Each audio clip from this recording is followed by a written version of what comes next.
Hello दोस्तों, मेरा नाम है देवेंद्र सिंह। आज की इस वीडियो में हम पार्टनरशिप डीड के क्वेश्चंस करने वाले हैं। टीएस अग्रवाल 2024 टू 2025 एडिशन का टीएस अग्रवाल क्वेश्चन 1 to 5 इस वीडियो से पूरे करेंगे। बस आपको इस वीडियो को एंड देखना है। इससे पहले आपने कई सारे कॉन्सेप्ट्स की मैंने वीडियो बना रखी है, पूरे चैप्टर की फंडामेंटल्स की, वो आप जाके देख सकते हो। सारे लिंक आपको डिस्क्रिप्शन मिलेगा, ठीक है। तो इस टॉपिक के ऊपर बनाने वाला ये टॉपिक पहले आपको एक बार रिवाइज कर लीजिए ताकि क्वेश्चन आप अच्छे से कर पाओ। वो टॉपिक है पार्टनरशिप डीड का, मतलब कि जब पार्टनरशिप डीड क्वेश्चन में अगर नहीं होगी या फिर पार्टनरशिप डीड किसी चीज़ को लेके साइलेंट होगी तो इंडियन पार्टनरशिप एक्ट 1932 के अकॉर्डिंग क्या प्रोविजंस है। ये 6 बातें हैं, आपको ध्यान से समझनी है। पहली है प्रॉफिट शेयरिंग रेशियो। अगर profit sharing ratio partnership deed में नहीं कह रखी कितनी है, या फिर क्वेश्चन में पार्टनरशिप डीड ही नहीं है, ओरल एग्रीमेंट हो रखा है, रिटर्न एग्रीमेंट होता है पार्टनरशिप डीड। तो अगर पार्टनरशिप डीड नहीं है, प्रॉफिट शेयरिंग रेशियो के बारे में कुछ नहीं पता, तो क्या करेंगे, इक्वल मान लेंगे। जितने भी पार्टनर है आपको प्रॉफिट शेयरिंग रेशियो इक्वल मान लेनी है, सभी को इक्वल बटेगा। इंटरेस्ट ऑन कैपिटल के बारे में अगर नहीं पता कितना % देना है पार्टनर को, या फिर वही चीज़ पार्टनरशिप डीड क्वेश्चन में नहीं है, तो कोई इंटरेस्ट ऑन कैपिटल नहीं देना है। रेम्यूनरेशन पार्टनर के बारे में नहीं लिखा हुआ, सैलरी कमीशन पार्टनरशिप डीड के बारे में कुछ नहीं लिखा हुआ कितनी रेम्यूनरेशन देनी है, या फिर पार्टनरशिप डीड ही नहीं है, कोई नहीं देना आपने किसी को भी। इंटरेस्ट ऑन ड्राइंग के बारे में नहीं लिखा हुआ तो कोई नहीं मिलेगा। एडमिशन और पार्टनर कैसे करना है इसके बारे में अगर नहीं लिखा हुआ तो जब तक सारे पार्टनर एग्री ना हो जाए, सभी पार्टनर जब तक पुराने पार्टनर जितने भी है वो एग्री ना हो जाए, तब तक किसी और पार्टनर का एडमिशन नहीं होगा। पार्टनर का लोन के ऊपर इंटरेस्ट नहीं पता, मतलब आपने फर्म ने पार्टनर से लोन लिया था और उसके ऊपर इंटरेस्ट कितना देना ये नहीं पता, तो 6% मान लेना है। तो मेन 2 बातें हैं, प्रॉफिट शेयरिंग रेशियो इक्वल बटेगी, 6% इंटरेस्ट ऑन लोन। इसके अलावा पार्टनर को कुछ नहीं मिलेगा। इसी से क्वेश्चन करने वाले हैं। तो चलिए अब क्वेश्चन करते हैं टीएस अग्रवाल के।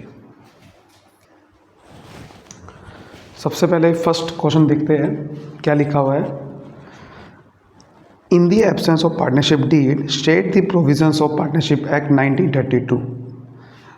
अगर पार्टनरशिप डीड क्वेश्चन में नहीं होती है तो इंडियन पार्टनरशिप एक्ट 1932 के अकॉर्डिंग क्या प्रोविजन है। अभी जैसे मैंने आपको बताया, तो सबसे पहला लिखा हुआ है salaries of 2 partner. Salaries remuneration होती है, सैलरी होगी, कमीशन होगी, किसी भी पार्टनर को सैलरी कमीशन देनी है, रेम्यूनरेशन। मैंने आपको क्या बताया पीछे भी, अगर पार्टनरशिप डीड में रेम्यूनरेशन के बारे में कुछ नहीं पता तो नॉट अलाउड, नहीं मिलेगा। तो पहला जो सैलरी है, salary to partner not allowed होगा, क्योंकि पार्टनरशिप डीड में अगर नहीं लिखा हुआ तो सैलरी किसी पार्टनर को नहीं मिलती। दूसरा है इंटरेस्ट ऑन पार्टनर्स कैपिटल। मैंने आपको क्या बताया पीछे, इंटरेस्ट ऑन कैपिटल नहीं मिलेगा जब तक पार्टनरशिप डीड में नहीं कहा, तो ये भी नॉट अलाउड, ठीक है ना। अगर पार्टनरशिप डीड नहीं है तो इंटरेस्ट ऑन पार्टनर कैपिटल नहीं मिलेगा। Interest on loan by partner ये मिलेगा, ये पार्टनर को मिलेगा। अगर interest on loan by partner, मतलब पार्टनर को अगर इंटरेस्ट ऑन लोन देना है तो 6% मान लेते हैं, 6% पर एनम के हिसाब से देना पड़ेगा। तो ये आपका है 6% पर एनम। उसके बाद है डिवीजन ऑफ प्रॉफिट, वही प्रॉफिट शेयरिंग रेशियो की बात कर रहे हैं। प्रॉफिट किस रेशियो में बटेगा, अगर इसके बारे में नहीं पता, पार्टनरशिप डीड नहीं है तो इक्वल बढ़ता है, तो इक्वल इसका आंसर आएगा, इक्वल, ठीक है। इंटरेस्ट ऑन पार्टनर ड्राइंग, मैंने आपको क्या बताया, इंटरेस्ट ऑन ड्राइंग के बारे में अगर कुछ नहीं पता, या फिर आप सिंपल सा बता दो, सिर्फ प्रॉफिट शेयरिंग रेशियो और इंटरेस्ट ऑन लोन, ये 2 चीज़ें हैं, बस यही पार्टनर को मिलेगा, उसके अलावा कोई भी अलाउ नहीं है, कुछ भी, बस ये चीज़ आप समझ सकते हो। तो इंटरेस्ट ऑन ड्राइंग भी नॉट अलाउड है, या फिर कह दो नॉट चार्ज, क्योंकि ये पार्टनर से हम चार्ज करते हैं, तो ये नॉट चार्ज, उससे लेके नहीं। Interest on loan given to partner, ये दोनों बातें लगे, देखो ध्यान से। Interest on loan given to partner मतलब है किसी पार्टनर को मैंने लोन दिया था, उससे इंटरेस्ट ऑन लोन लेना है, उसके ऊपर नहीं कहा था पार्टनरशिप डीड में कि भैया 6% पर एनम के हिसाब से लेना है। यहाँ देने की बात हो रही थी। जो वहाँ लिखा था interest on loan by partner, इसका मतलब होता है कि पार्टनर से लोन लिया था फर्म ने और उसको इंटरेस्ट ऑन लोन देना था, वो कह रखा था कि 6% पर एनम देना है। लेकिन ये नहीं कह रखा था कि फर्म ने अगर पार्टनर को लोन दिया है और उसको 6% पर एनम के हिसाब से लेना है, लेने की बात नहीं होती, देने की बात होती। तो अगर पार्टनर्स को लोन दिया है आपने और 6% पर एनम के हिसाब से नहीं लेना उससे इंटरेस्ट, उसके बारे में कुछ नहीं पता, तो नोट चार्ज, उससे 6% पर एनम के हिसाब से चार्ज नहीं करेगी। देंगे जरूर उसको 6% पर एनम, चार्ज नहीं करेगी। ठीक है, चलिए सेकंड क्वेश्चन पे आते हैं। महेश, रमेश, सुरेश पार्टनर है फर्म में, उनके पास पार्टनरशिप डीड ही नहीं है, यानी कि ओरल एग्रीमेंट हो रखा होगा। At the end of first year of business they face the following issues. उनको कुछ इशू फेस कर रहे हैं, एक एक करके इशू बात कर रहा है वो। पहला इशू क्या है देखते हैं। फर्स्ट इशू कह रहा है कि Mahesh wants that interest on capital should be allowed to partner but Ramesh and Suresh do not agree. तो महेश चाहता है कि मुझे इंटरेस्ट ऑन कैपिटल मिल जाए, सुरेश और रमेश इस बात से एग्री नहीं करते। तो ये आपको भी पता है कि जब पार्टनरशिप डीड ही नहीं है क्वेश्चन में, तो इंटरेस्ट ऑन कैपिटल महेश को नहीं मिल सकता।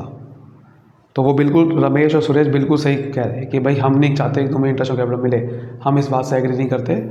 और तो इसका मतलब क्या, महेश को मिलेगा, हमें इसका आंसर देना है। डिस्प्यूट को सेटल करना नीचे लिखा हुआ है। तो महेश को इंटरेस्ट ऑन कैपिटल सिंपल सा रीज़न नहीं मिलेगा। तो Mahesh claim will not settled या विल इज़ नॉट एक्सेप्टेड कह दो आप, क्योंकि इंटरेस्ट ऑन कैपिटल पार्टनर्स को नहीं मिलता जब तक कि पार्टनरशिप डीड क्वेश्चन में ना हो और उसके अंदर लिखा ना हो। दूसरा कह रहा है Ramesh wants that partner should be allowed to draw salary.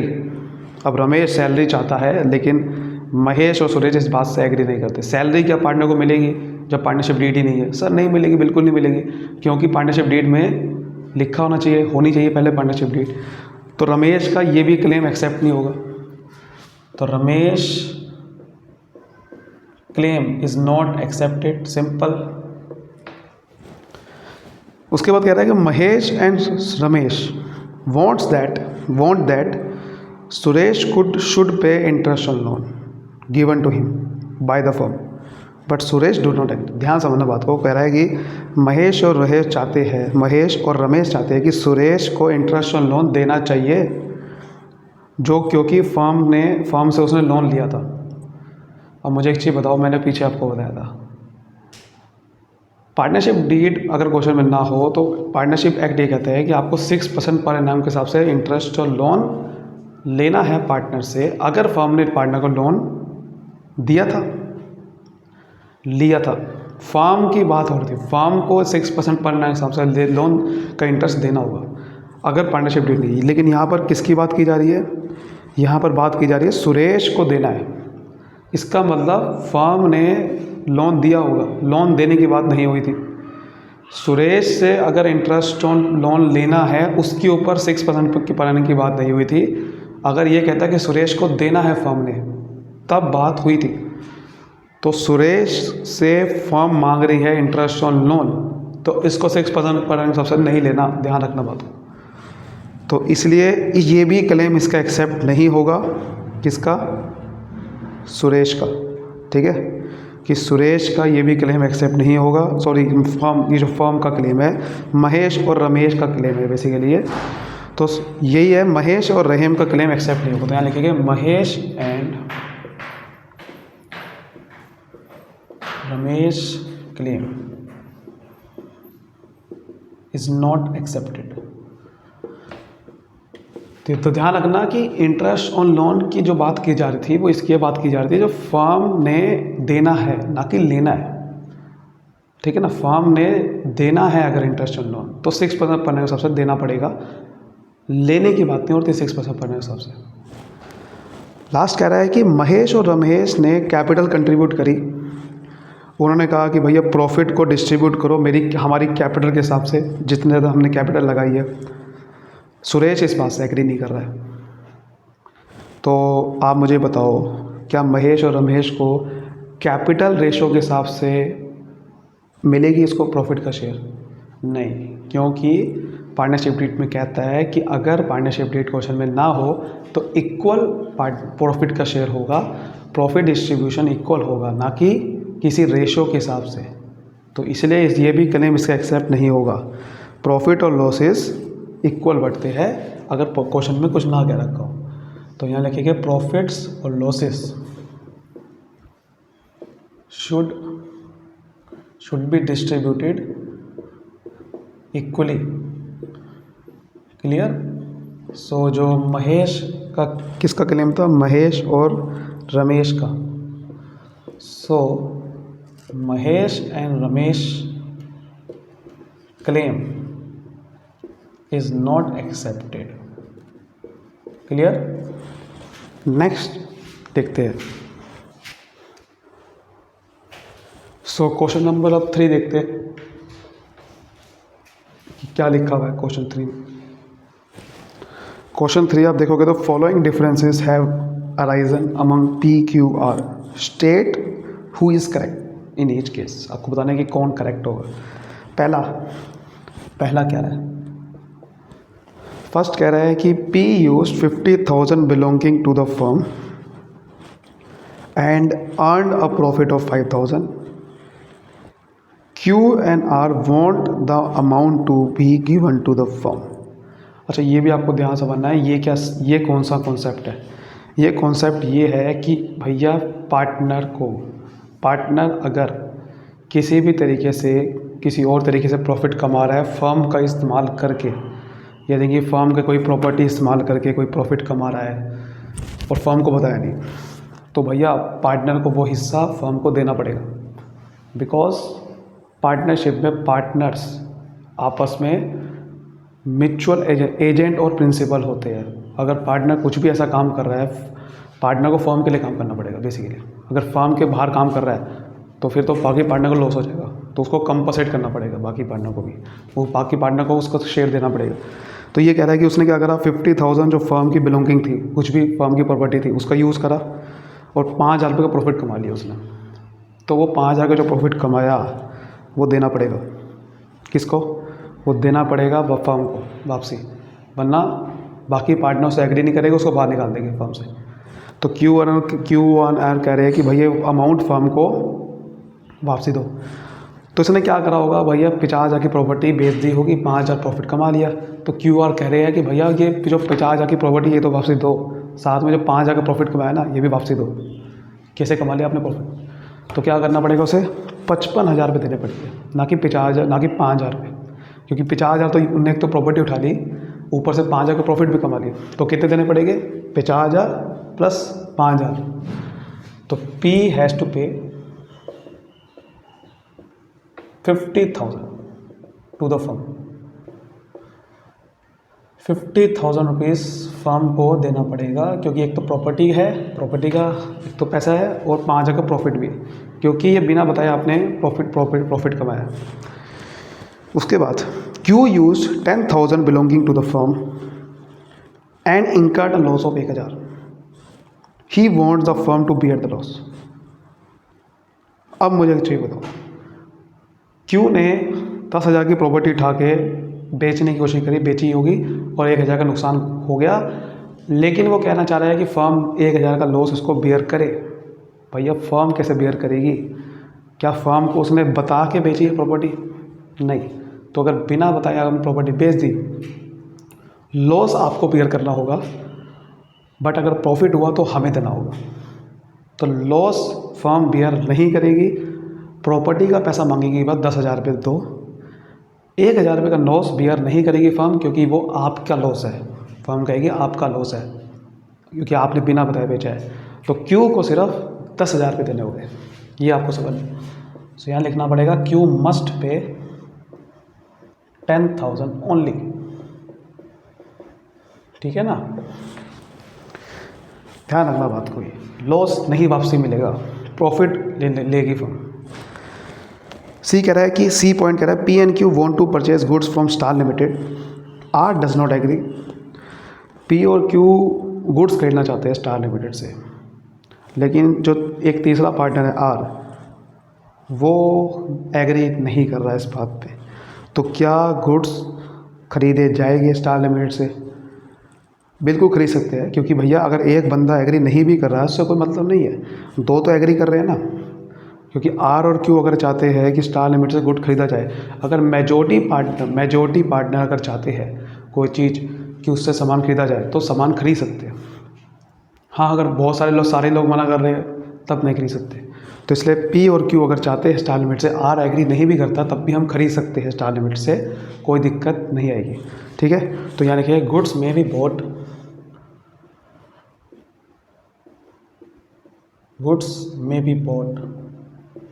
From Star limited.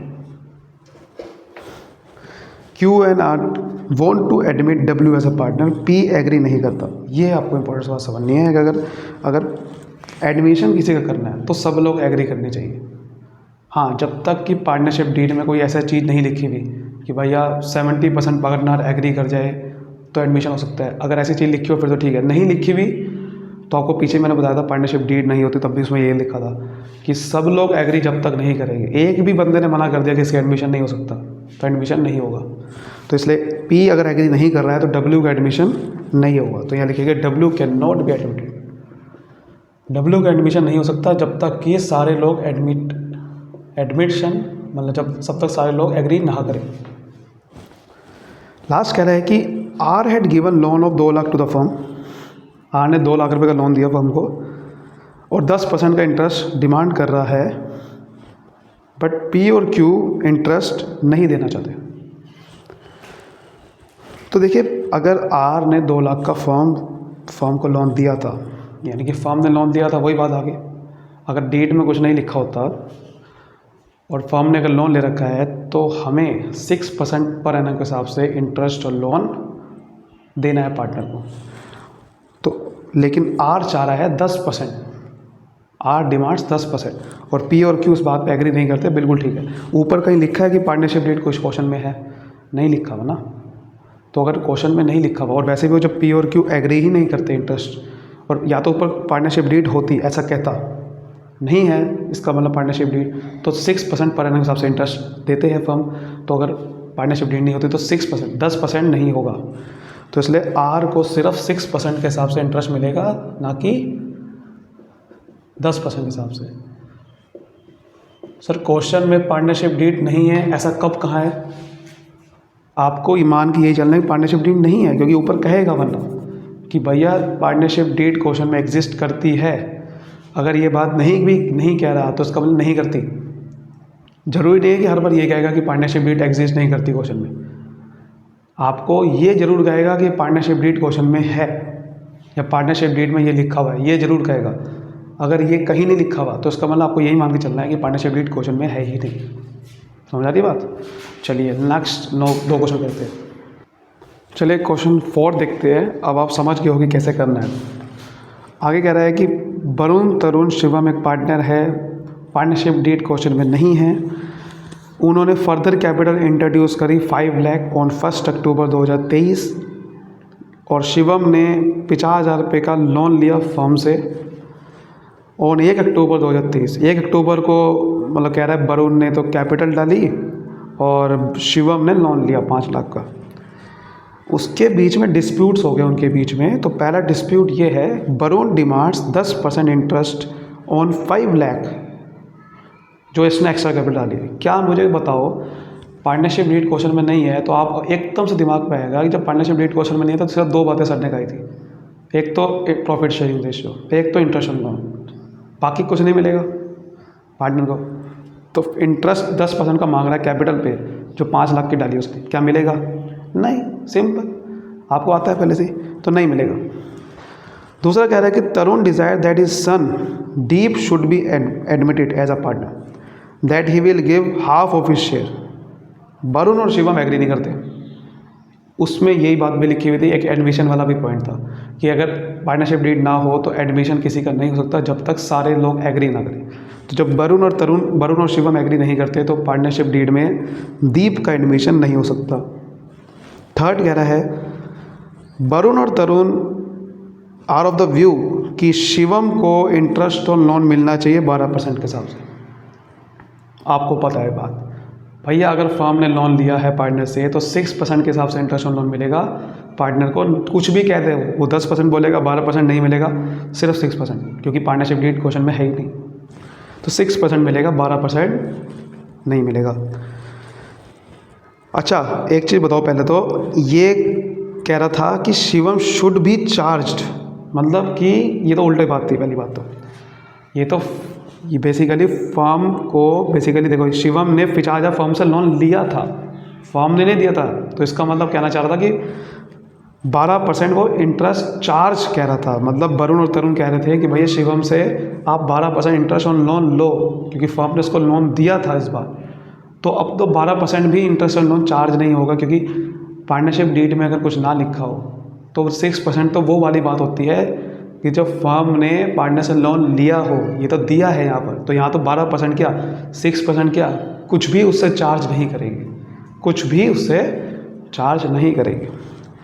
Last कह रहा है कि तरुण ने 50,000 रुपये विड्रॉ करे पर्सनल यूज़ के लिए, और वरुण और शिवम कह रहे हैं कि इंटरेस्ट 10% करो। ये बेसिकली इंटरेस्ट ऑन ड्राइंग की बात कर रहा है कि 10% इंटरेस्ट ऑन ड्राइंग चार्ज करो। वहाँ पर ये बात लिखी हुई थी, आप ध्यान रखो, नॉट अलाउड। अगर पार्टनरशिप डीड ना हो तो इंटरेस्ट ऑन लोन 10% क्या कुछ भी कोई अलाउ नहीं होता, तो ये भी अलाउ नहीं हो। 5th क्वेश्चन देखते हैं। ये तो आप समझ चुके हो। 5th क्वेश्चन देखने में बहुत बड़ा लग रहा है कुछ में, अगर आप ध्यान से देखोगे। वो कह रहा है कि हर्षद धीमान पार्टनरशिप में है 1 अप्रैल 2023 से, कोई पार्टनरशिप एग्रीमेंट नहीं है। बस हमें ये बात समझनी है, पार्टनरशिप एग्रीमेंट नहीं है, आगे कुछ भी कहता रहे। उसने इतनी बड़ी राम कहानी लिखी भी है, हमें कोई मतलब नहीं है। आपको बात पता है कि पार्टनरशिप डीड नेगोशिएशन में नहीं है, बस ख़त्म बात। अब वो कहेगा इंटरेस्ट ऑन कैपिटल नहीं मिलेगा, इंटरेस्ट ऑन ड्राइंग नहीं चार्ज करेगी, पार्टनर से इंटरेस्ट ऑन लोन नहीं चार्ज करेगी, पता है आपको। अब वो इतनी बातें लिख रहा है कि भैया हर्षद ने 1 लाख रुपए का फर्म का लोन दिया था। चलो ये बात समझ में आ रही है, ये बात इंपॉर्टेंट है कि हर्षद ने लोन दिया था, इसका मतलब फर्म ने लोन लिया था, तो इसका मतलब हर्षद को interest on loan 6% per annum देना पड़ेगा। ये बात समझ में आ रही है आपको कि अगर हर्षद ने लोन दिया था इस बार, तो फर्म ने लोन लिया था, तो इसका मतलब 6% की बात होगी। बस हमें और हमारे काम की बातें नहीं है यहाँ पर। तो हर्षद क्लेम, सबसे पहला पॉइंट, हर्षद का क्लेम क्या है? He should be given 10% interest on capital and loan. वो चाह रहा है कि 10% का मुझे इंटरेस्ट ऑन लोन भी मिले, कैपिटल भी मिले। देखो कैपिटल पे तो इंटरेस्ट ऑन कैपिटल नहीं मिलेगा, हाँ लोन पे आपको 6% का जरूर मिल जाएगा। तो 6% पर एनम का आपको लोन पे इंटरेस्ट जरूर मिल जाएगा, इंटरेस्ट ऑन कैपिटल अलाउ ही नहीं होता है, ये नहीं मिलेगा। दूसरा कह रहा है कि प्रॉफिट को कैपिटल के हिसाब से बांटो, रेशो के हिसाब से नहीं, प्रॉफिट को इक्वली बांटते हैं, चाहे कुछ भी कहता रहे, प्रॉफिट इक्वल ही बटेगा। तो हर्षद की क्लेम समझ में आ गई क्या था ये। आगे कह रहा है धीमान की क्लेम क्या है? धीमान कह रहा है कि प्रॉफिट को इक्वली बांटो। भैया सही बात है, प्रॉफिट को इक्वली तो बटेंगे, तो उसका क्लेम एक्सेप्ट हो जाएगा, धीमान का पहला क्लेम एक्सेप्ट हो जाएगा। दूसरा क्या क्लेम है कि वो कह रहा है कि मुझे 2,000 पर एनम का रेम्यूनरेशन दो, क्योंकि मैं मैनेज कर रहा हूँ बिजनेस को। नहीं मिलेगा भैया आपको रेम्यूनरेशन, क्योंकि पार्टनरशिप डीड क्वेश्चन में नहीं है। तो लिखना है no remuneration is allowed to partner.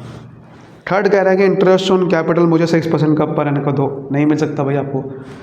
Loan भी दो 6% पर एनम को। भाई उसने लोन दिया था धीमान को, देख लो पहले धीमान, क्या फर्म ने धीमान से लोन लिया था? मुझे एक चीज़ बताओ, पहली बात तो लोन तो लिया ही नहीं था उससे, धीमान से। ऊपर कहीं लिखा हुआ कि धीमान से लोन लिया था ना, तो जब धीमान से लोन लिया ही नहीं था तो कैसे मिल जाएगा उसको? नहीं मिलेगा, ठीक है, नहीं मिलेगा। तो सिंपल सी ये चीज़ें होती हैं, बस आपको यही आपको समझनी है, ठीक है, यही आपको समझनी है। आपको आई होप आपको बहुत अच्छे समझ में आ गए। ये पार्टनरशिप डीड से क्वेश्चन रिलेटेड कुछ भी आ जाए आपके सामने, अब आप कर सकते हो। सो अगर वीडियो पसंद है तो लाइक करिए, सब्सक्राइब करिए। Thank you so much, all the best. मिलते हैं अगली वीडियो में। Thank you so much, all the best.